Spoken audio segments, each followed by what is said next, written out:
মনোনয়ন পত্ৰ দাখিলৰ বাবে স্বগৃহৰ পৰা যোৰহাটলৈ যাত্ৰা NDA সমৰ্থিত অসম গণ পৰিষদৰ প্ৰাৰ্থী বিকাশ শইকীয়া।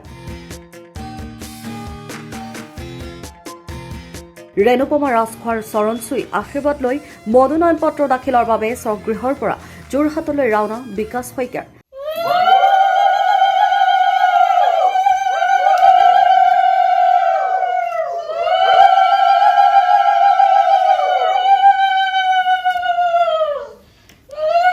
বহুসংখ্যক দলীয় কৰ্মীৰ সহিতে টিয়কৰ বাসগৃহৰ পৰা যাত্ৰা আৰম্ভ।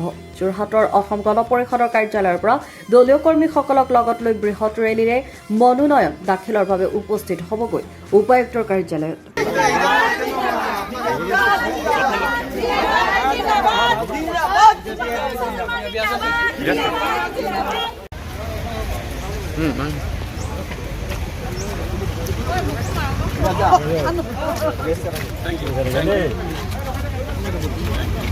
সময়ৰ খবৰ সময়ত পাবলৈ ফলো কৰক টাইম অফ আছাম।